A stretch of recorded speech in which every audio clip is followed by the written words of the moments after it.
Welcome to another great episode of the Contractor Business Builder podcast. We have the honor of hosting Randy Stanbury. He's the founder of Four Level Coach and two-time Amazon best-selling author and speaker. Super excited to have you on today, Randy. How you doing? Awesome, man. Awesome. And I'm excited as well, Derek. It's always great to jump on these podcasts. I love it. Yeah, definitely. I'm looking forward to picking your brain a bit and learning about the coaching you do with contractors. So tell us a little bit about your journey. Starting your first business was 1995 and founding Four Level Coach. Yeah, I mean, I would say that journey actually started in 93. We officially launched the business in 95, but in 93 is when we had this idea and this concept that, I was going to start this business. And for whatever reason, I knew at that time that it's like, man, I do not know enough and I better get some education. So I did some night courses and learned about small business management, learned about some of the accounting side, which is I'm not an accountant. Most of us business owners don't love the financial side. Knew it was important. And so that really helped the kickoff. So about a year and a half later, I actually launched the business. Prior to that, 6 months before, and this is one of the things that I think really helped me in the beginning was I had sold my car. I rode a mountain bike. I was, doing a lot of different things in that business that I just felt like was going to help us succeed. And I think sometimes, we know we need to do certain things, but we're not willing to do what it takes to get it done. And that for me was extremely important. Now, at the time, I was 25 years old and, I could do these things, and that didn't have a family at the time. So, that journey kicked off. And by 2007, I had actually by 1998, it was 3 years later, I'd realized that I definitely did not know enough. And I worked with our first business coach. When I started working with that business coach, it kind of opened my eyes to the things I didn't know. Right. And I think you probably talk about this a lot, Derek, that, it's our blind spots that are killing us. It's the things that we don't know. And that changed the world for me. You relate to that or? Yes, definitely. Yeah. So when I realized that, this business coach really changed my way of thinking, and now we were focused to get to ultimate freedom. To me, ultimate freedom of time and money. And ultimate freedom of time and money meant that I was no longer going to be needed in the business and making a whole lot of money in the process. And by 2007, we achieved that. And what that meant to me at that point in time, I was able to remove myself from the day-to-day operation. We'd put a president in place, a vice president in place. We had all the management layers. Things were running and operating without me. And then for the next 10 years, I went and started other businesses. I had started my first remodel business during that time. I got into third-party warehousing. I was running a trucking division. So I started to kind of get my feelers out. And each of those businesses, I figured out how to get them running without me. And that's ultimately what in 2017, I had sold my first original core business that I had not been in for the last 10 years. And that was like this mind blower, that the realization that, man, you've done something that everyone wants, but can't seem to get figured out. And so that's when I started the journey of, okay, I'm going to start this coaching business and help others do what I do or do what we had figured out. So Four Level Coach is all about helping builders, remodelers grow and scale, make a lot more money, but get you some freedom in this thing. Remove yourself from the day-to-day so you can choose what you want to do with your time. Many of us don't want to go lie on a beach. I certainly don't want to go lie on a beach. I want to do some other things. That's my journey, man. Yeah. Oh, that's inspiring. Lots to unpack there. I think you had, a few key moments there as far as you got a coach yourself to help you with some of those blind spots and those things you didn't know. A lot of guys, myself included, you start in your business and you don't have formal, business training or knowledge. You kind of piece things together and figure things out as you go along. But often there are these blind spots, as you put it, that are holding you back, things you just don't know or haven't experienced yet, or you run into these roadblocks or challenges that, you can't see the other side because you've never been through it before. And that's where a coach can step in and be like, that's happened to me, or I've seen a company do this before, and this is, how we corrected that, and just really collapse that time frame of getting to that time freedom and money freedom that you mentioned there. Well, and I think the key, Derek, you talked about was collapsing that time frame, right? Like Hmm. We may be able to get there on our own over time, but how long is it going to take? And if we can expedite that journey, shit, Yeah. man, like what's that And worth to us at the end of the day? yeah, and kind of shortcut or sidestep some of those blunders that every business owner knows so well, and that you can continue to make time and time again if you don't have someone that's seeing the trees from the forest kind of thing. So I definitely want to dive into like how you're able to get your business to operate without you, because I think that is like the big goal, like you said, is time and freedom. But I feel like the step that's really missing is that being able to step back from the business, put the pieces in place in order to get out of the side of the business. So many contractors are just overwhelmed with demands on their time, trying to hire new people, train new people, figure out all these processes and different things that come along with that. So what are some key points to actually being able to have a business that runs without you, and start to step back from the day-to-day operations? Yeah, I mean, a hell of a great question. I feel like I want to just pull this out here and just share like this is our book, The 10 Reasons Why Builders and Modelers Fail to Grow. And essentially what you're asking are, we must overcome these 10 reasons why they're keeping us stuck. And we have the picture on the hamster wheel here because, that's what it feels like when we're in the grind of the business and we can't seem to get ourselves freed up. And we all know we want to work on our business and not in it. And we've heard that term, and it's like, I'm sure if you've heard that enough and it frustrates you enough and you get sick of hearing that shit, because it's like, dude, I know that's the fact, but it's near impossible to get achieved. So the 10 reasons, I'll kind of buzz through them, but on a high level view, to me, one of the biggest challenges that builders or modelers, contractors, tradespeople are really failing to do, or at least struggling to do, is get the money right first, right? So if we don't get the money right first, we'll never make enough money to be able to build our team, get the right people on the bus here. And I mean the right people, A players, because if we don't make enough money, we're gonna be able to afford quote unquote C players. Those C players actually keep you more stuck and cause you more grief and problems than the A players. But we don't want to go and spend the money on an A player because we haven't got the money right in our business on the financial side. So getting the money right, to me, is number one. We need financial literacy. So we need to understand the numbers. We need to understand our balance sheet, our financial statements, our profit and loss, and know how to read and understand that. When we know how to read and understand that, we can start making some new decisions, mainly pricing, because we're pricing jobs now without knowing how that affects our bottom line, our gross profits,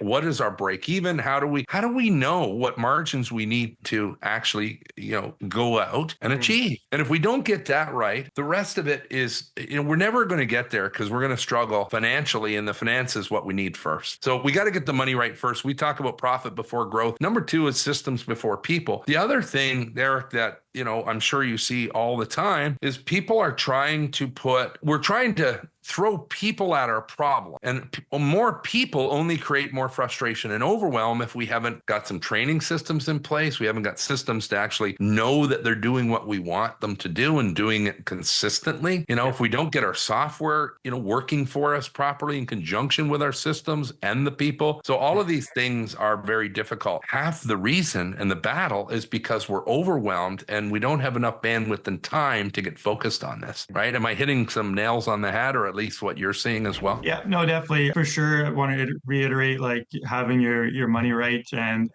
jobs start with estimating, essentially. Profit starts with estimating. I mean, there's a whole marketing and lead gen side that needs to be filling those estimates in the production line. But estimating is where you make your money, just like I've often talked about, real estate, they talk about making your money when you buy. Contracting, you make your money when you estimate. If you've estimated well, your margins are taken care of. You haven't made mistakes. It's accurate on the tail end of it. Even if the job doesn't go 100% perfect, you're still going to make money on it because you've estimated it correctly. So that's very, very crucial. But can we agree with the fact that when we are estimating, how is it possible that we are estimating without knowing our numbers in our business, without understanding? I refer to them as like you wouldn't get on a plane if the pilot did not know what the dials in the cockpit were for, right? So you would not get on that plane. You'd get the hell off. But yet we're trying to fly the plane of our business without understanding the dials in our cockpit of the financial side. So if we don't know those numbers, how can we possibly throw an estimate together that we are confident with that's going to make us money? Yeah, and knowing the importance of good,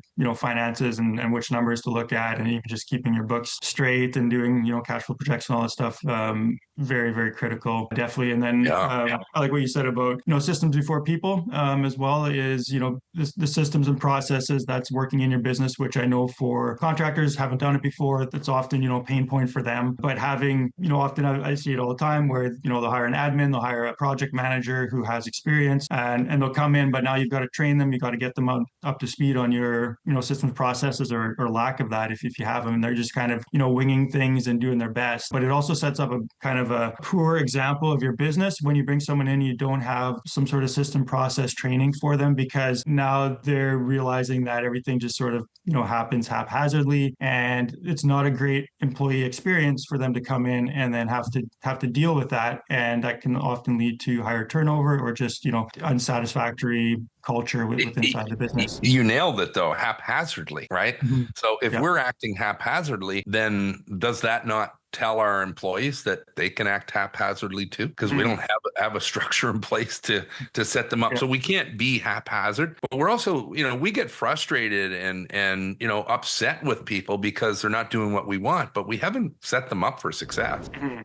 Yeah. You know, And contracting is a very difficult environment. You're dealing with a lot of variables and moving parts and different people, and, weather, clients, sub-trades, and everything in between. So I found that it's actually kind of better to throttle the growth a little bit. I know, like, we want to push for growth, push for higher revenue, grow that million, $2 million, $10 million contracting business. But the issue that I find a lot of guys run into is they get a large job, or they get a bunch of leads, and now they want to bring in people and meet production. They always want to meet production to maximize revenue. Whereas if you can throttle it back a little bit, spread your work out over a long period of time, and actually kind of get ahead of the ball instead of bringing, people in just to meet demand, you can run projects a lot smoother. Your revenue may be a little bit lighter, but you can charge more because you're not trying to fill every estimate, every lead, and get every job essentially on the front end. But just a bit of a mindset shift that I know I've run into before, and I see other sure. guys Well, falling into that. you're kind of hitting nail on the head again for what we talk about as well, our three things, right? So one is that profit before growth. So again, if we're going to throttle up growth and throttle up revenue, which I agree, let's get that done. But let's not do that if we haven't got our numbers right. We're just throwing out estimates that aren't making us the money, and it's Yeah. just going to push us to work harder and throw more people at stuff that's not going to generate the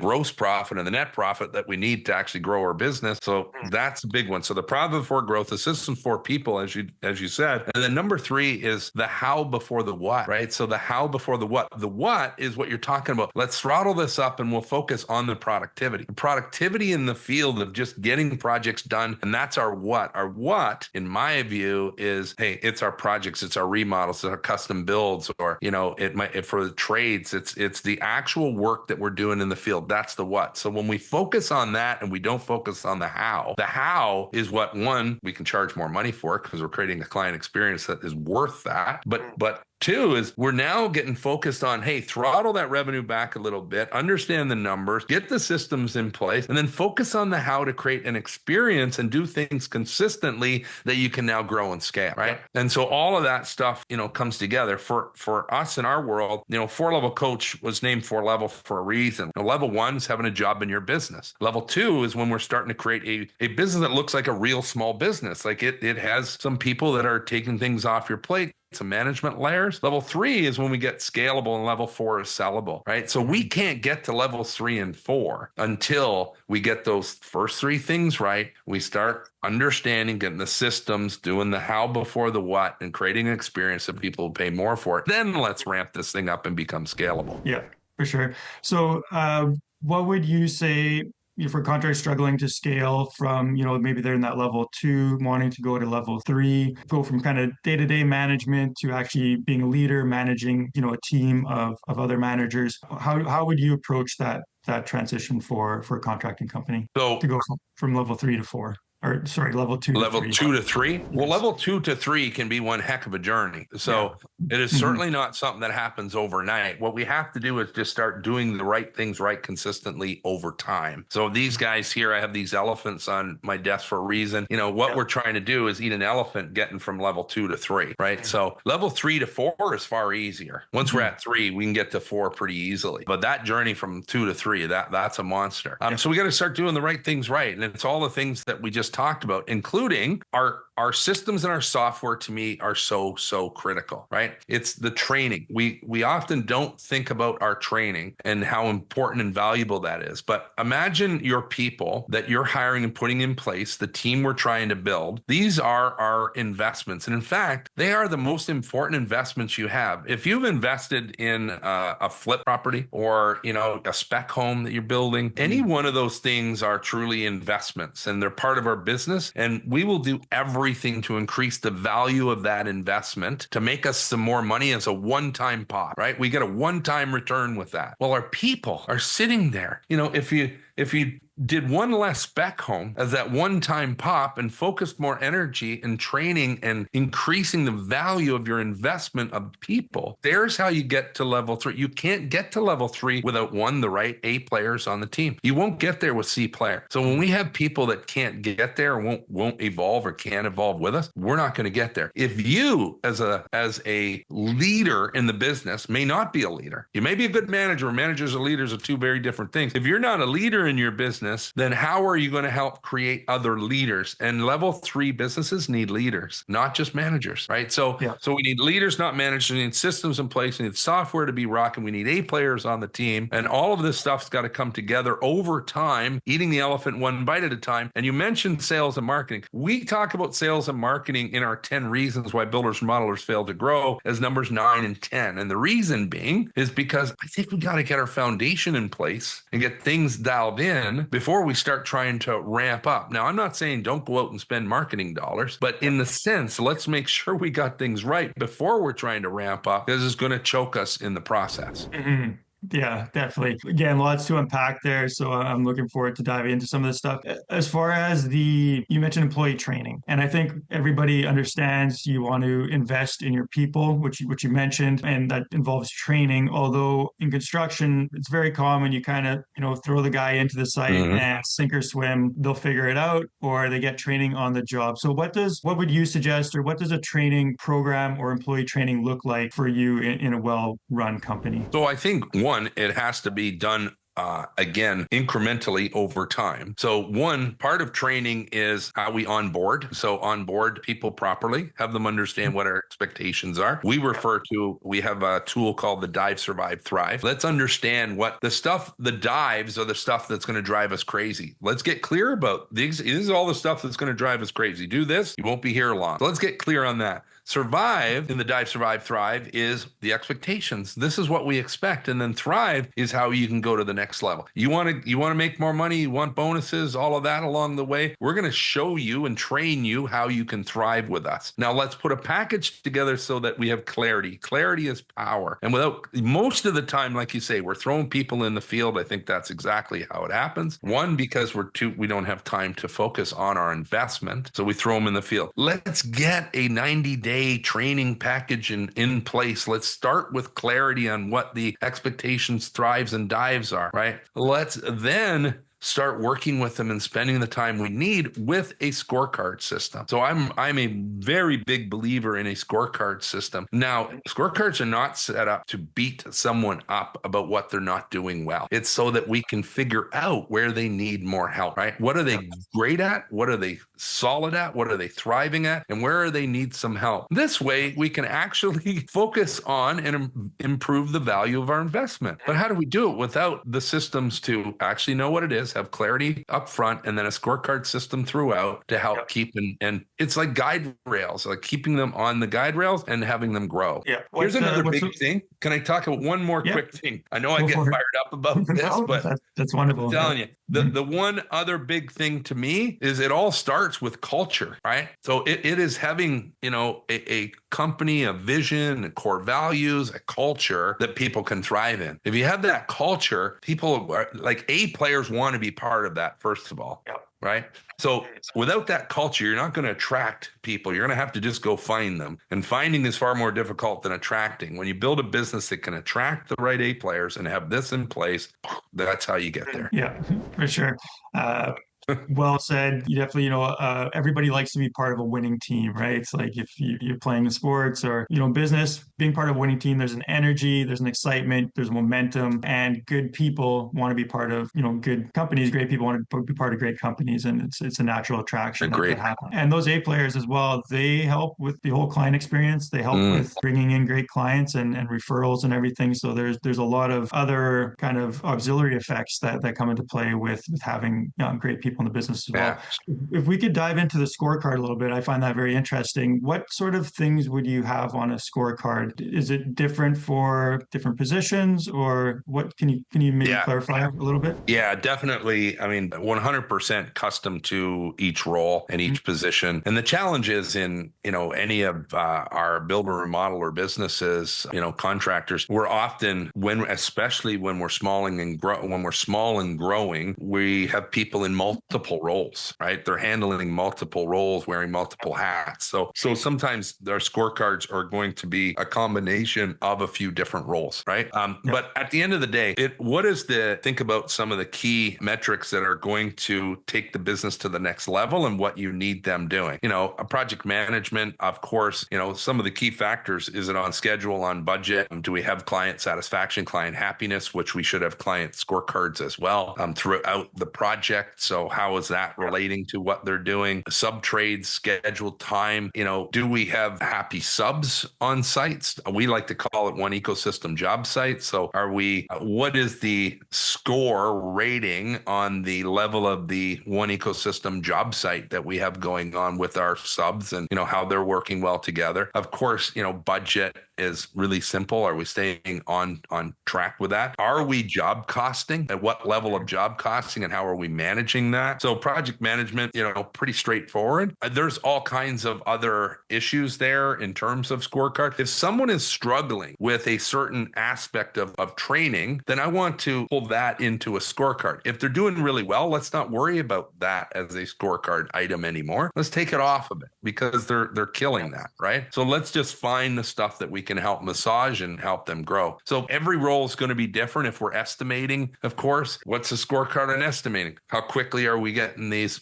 returned and back? How accurate are they compared to when we job cost our estimates to actuals, right? So like, what are those measures? And then there's, of course, attitude, taking initiative, level of taking initiative. For me, thriving has a lot to do with systems creation. Are you improving our processes as part of, that's not what we expect of you, but if you're thriving with us, you're certainly doing that. So we want to create a team of A players that are thriving around us. This allows us to keep all of this in the guide rails. Mm-hmm.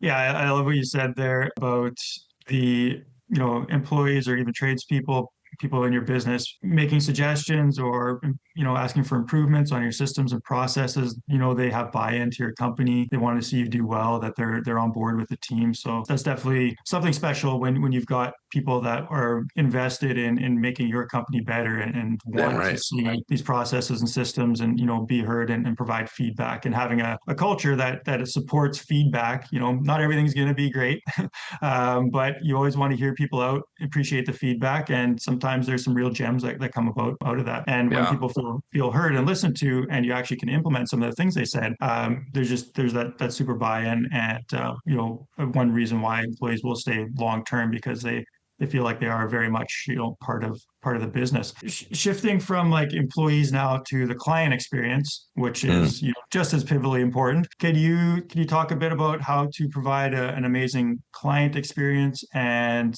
how to just make sure that you're doing everything possible to really give clients a great experience? I think every contractor thinks that they, provide a great experience and will go to the ends of the earth for their clients sometimes, maybe too far, but there's not the systems or processes or just certain things to actually perform at a very high level for every client. So can you speak to that? What Absolutely. your thoughts or your ideas are on that? Yeah, I mean, what we do and we work with our clients on is process audits. So we need to do an extensive process audit of the client experience. So truthfully, from a client's perspective, if they go through your process from start to finish, from marketing, because it starts at marketing, right? We are creating that experience in our marketing, in our website. So what is that journey that they experience getting to us. So marketing is everything we do to get someone on a call or in front of us. Sales is everything that happens once we get on a call or in front of someone, right? So the journey starts in marketing and then sales. What's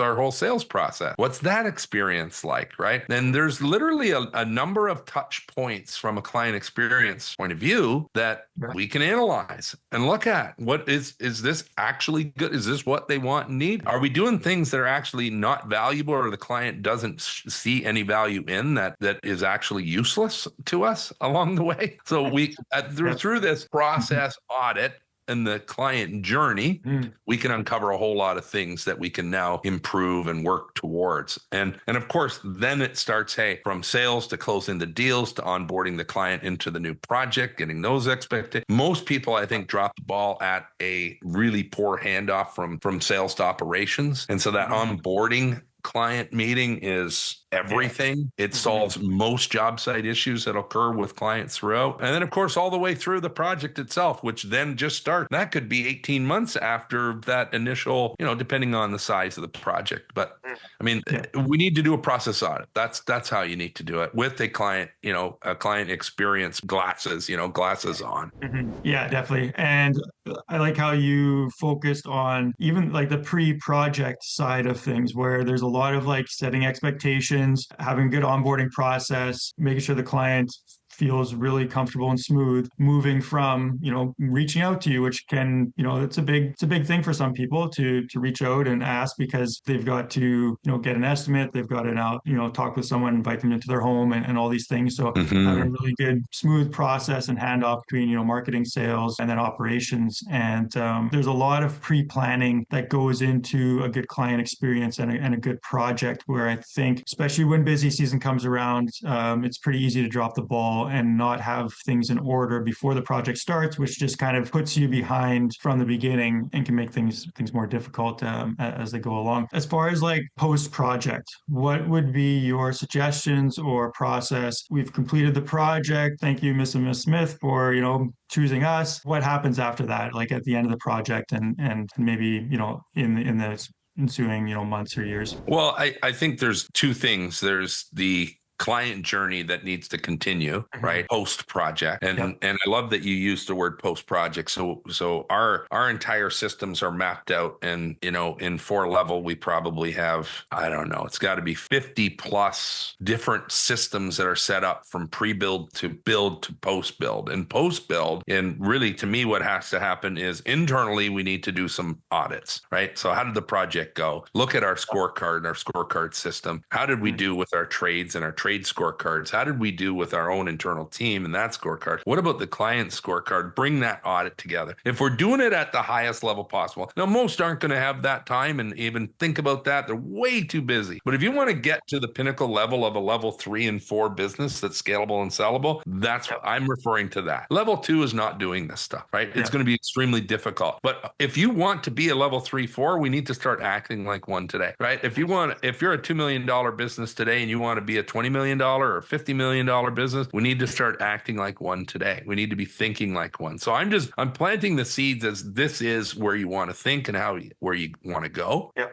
But here's the thing. So on the internal side, of course, our process audits, our scorecards, our profitability. How do we actually do? Let's look at the estimate to the actual. Let's do some job costing so that we can learn. So let's learn from that project. And then let's do on the client side, are we putting them into an email campaign and funnel that we're going to follow up on? Do we have, gifts for them after? I always like to do like an anniversary gift 1 year after the build. So it gives us an opportunity to go back. Again, no one's doing this, right? So if you want to set yourself apart from competition and, and really show up differently, that client experience does not end at the build. So I'm so happy, Derek, that you think as I do with what's post-build, because there's so much more on the post-build side, right? That client experience is not over. And then, of course, what about the referral program, right? Do we have a referral program in place? We just had a happy client. What about the review? Did we get a review from our client, right? A Google review? What about the video testimonial? Now, some will get a written testimony. Very few will get the video testimonial. Video testimonial is so impactful. When's the best time to do that? The walkthrough, when they're happy as hell, when they couldn't be happier, right? Yeah. Let's get them in that moment, get that video testimonial, and let them know on the onboarding. And this is, again, when we do proper onboarding, we set people up for this and say, look, at the end of the project, right, we're going to create an experience that's going to blow your mind, and we're going to prepare you for that. Here's how this is going to work, and here's this is what you can expect of us. This is what we expect of you. And at the end of this project, we're going to ask you for a Google review and to do a video testimonial. Is that okay with you? And then, yes, let's have them agree to that up front. So we're just setting up the stage to, this is how we do what we do, right? Yeah. So rapid result creator, right? What is the rapid result creator way? Or what is the 4-level coach way? What is the insert your business way if you're listening to this, right? So we have to, what is that way? How are we thinking about it? It's all through process audit and client experience audit, right? How are we doing it now? What would we like to do tomorrow? Yeah. Definitely lots of great tips, and I like how you kind of laid it out and explained that the value of your service decreases substantially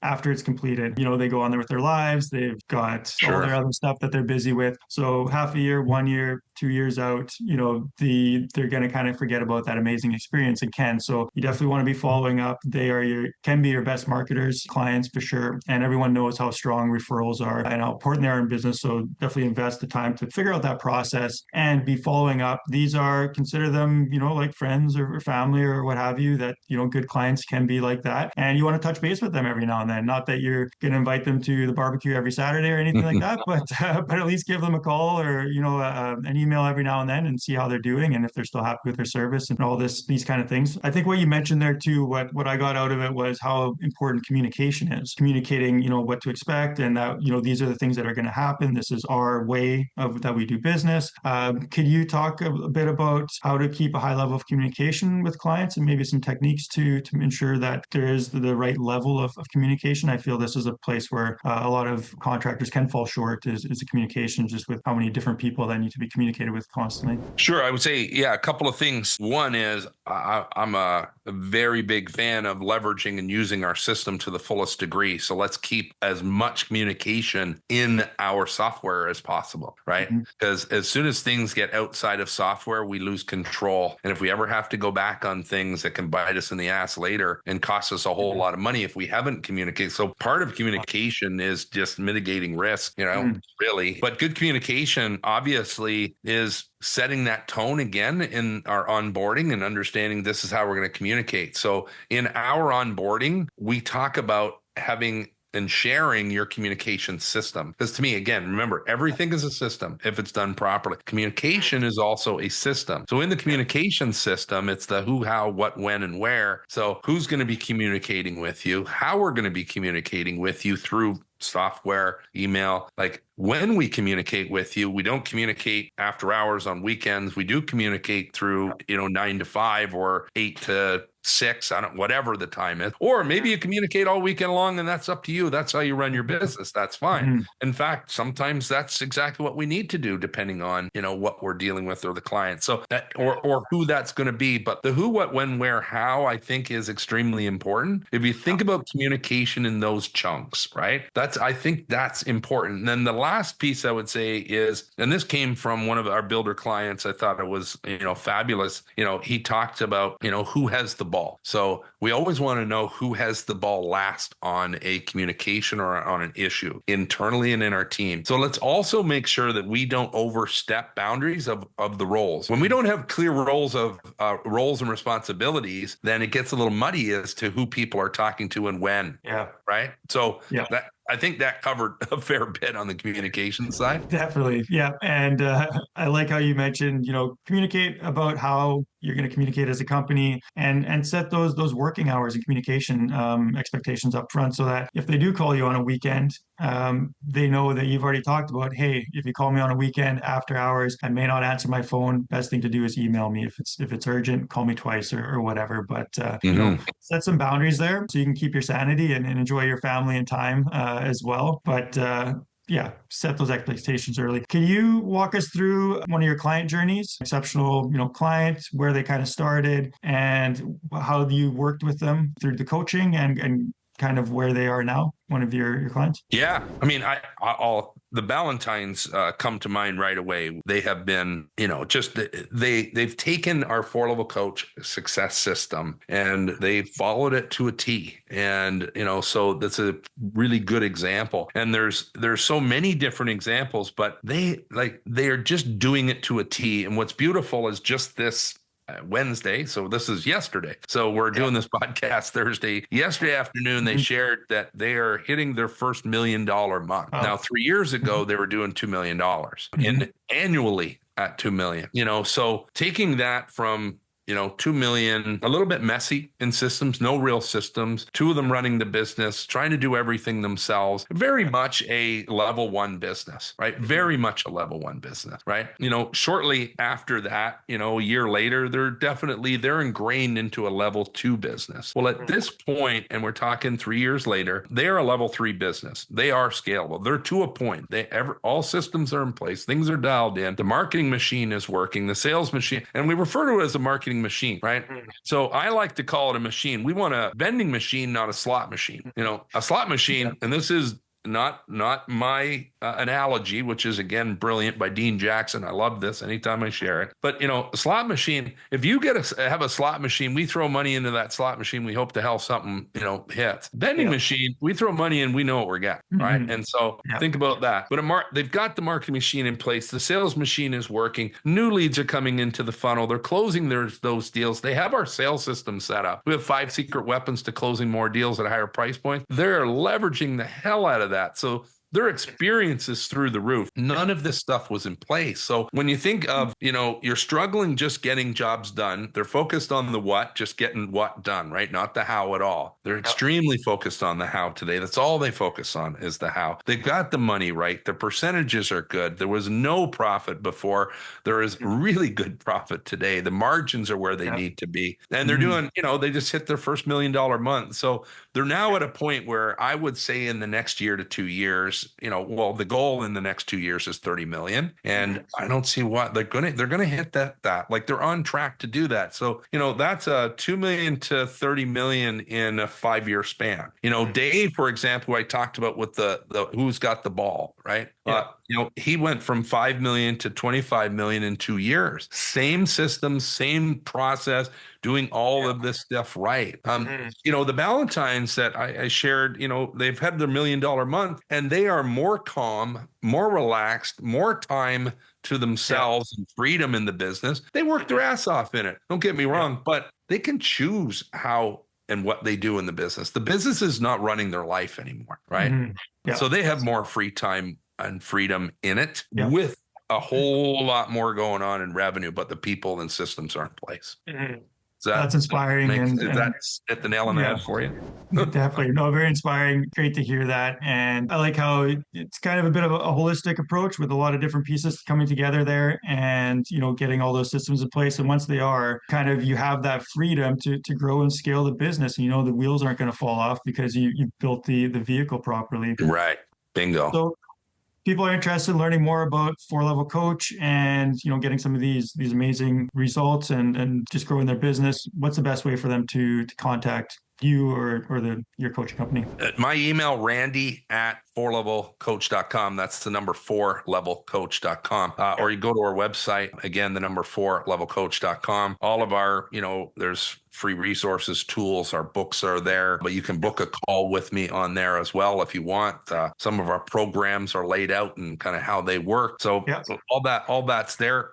I'd love to chat with anyone that, we really want to work with highly ambitious, self-driven entrepreneurs who want more for themselves, for life and their families. And, if that's you, then, I'd love to chat. Perfect. So we'll put the links in the description below here to Randy's website and to get in contact with him, by all means, reach out, learn more about 4-level coach and all the great work that they're doing here. Any final words of wisdom or maybe a topic you wanted to touch on before we go? I would just say that, we talked about a lot of things and all of this stuff at a high level is daunting and overwhelming, right? And I know that when we're maybe driving in our truck right now, we're listening to this. Usually we do it while we got windshield time. And at the end of the day, what we're talking about, we have to chunk this stuff down. So these elephants are real. Everything I talked about, what the Valentines did or what Dave did, the couple of stories I shared, they had to eat the elephant. The elephant is real. But the only way we do that is one bite at a time. So we have to chunk this stuff down and say, here's the one thing. So again, in our program, we talk about vitals, right? So we have to move the needle. If we're not moving the needle, we're going to be in the same place a year from now, 5 years from now. So what is going to move the needle? It starts with vision. We're going to get into 100 other things, but I'll wrap up by saying you have just think about what we're trying to achieve as small bites, small percentages, consistently done over time is the only way to get there. Yeah. Well said. And prioritize, chunk it down into manageable steps and work your way forward with that kind of vision that keeps you aligned and on path there. So thanks so much for coming on here, Randy, sharing all your experience and knowledge, helping the contractors out there listening. I just want to appreciate you for coming on today. And I appreciate you for having me, Derek. Thank you, sir.